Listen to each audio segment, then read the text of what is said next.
Hello, this is Connor Phillips, and this is my Rollerball Final Build project presentation. For my Rollerball project, I decided to do a maze. In this maze, you collect key shards to open up the black door at the end.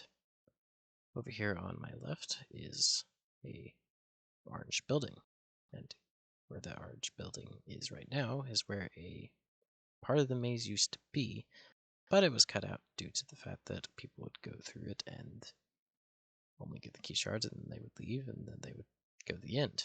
And it wouldn't really add much, especially since some people would go to the right instead and never get all the key shards, and then they'd have to go all the way back to the end just to get those key shards. And so it was removed and replaced with a building. There was also an issue where I didn't have any text at the top that would say what the objective was, and people would collect all the key shards, but they would never know to go through the black door. Now the text will say what you need to do, and if you touch the door without having all the key shards, it'll tell you that you need to get all the key shards, making it much easier to know what the objective is. After collecting all the key shards, it'll tell you to head through the back door, and then if you touch the back door, it disappears, and then it'll say, head to the next level. And then if you head over here, you'll go down I don't know what you would call it, and then you go to the next level. Over here is a teleport to teleport you into the maze. And in this maze, you are able to go to the left or right. Going to the left is more so like a maze, whereas going to the right is more so of a fun jumping area with some maze area aesthetics. There is some jump pads in the left side, as you saw there.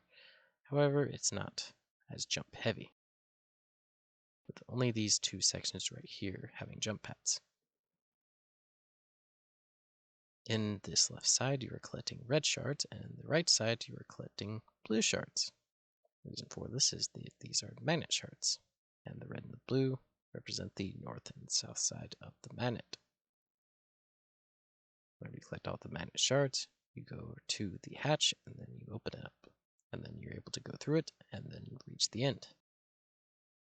I thought this was a great way to change things up from the first level and make things slightly different.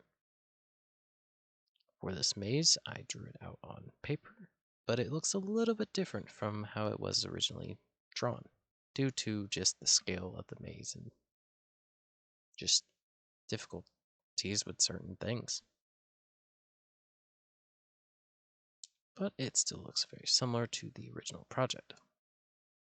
Well, the original drawing, that is. Now, on this right side, you click these blue shards, and there's also jump pads everywhere. Except for right here, where there's not many.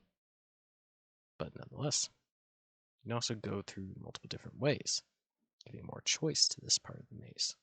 You can either go through the top, or you can go through the bottom. The choice is yours. It really depends on how you actually entered this area.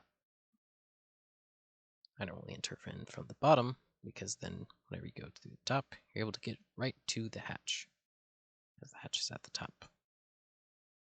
Here, there's just a bunch of jump pads, and then you collect the last shard, and it'll say all magnet shards collected. It stops the timer to tell you how long you took, and then you head over here, touch the hatch, and then it opens up, and then you win. And this is the end of my presentation, and I hope you have enjoyed it.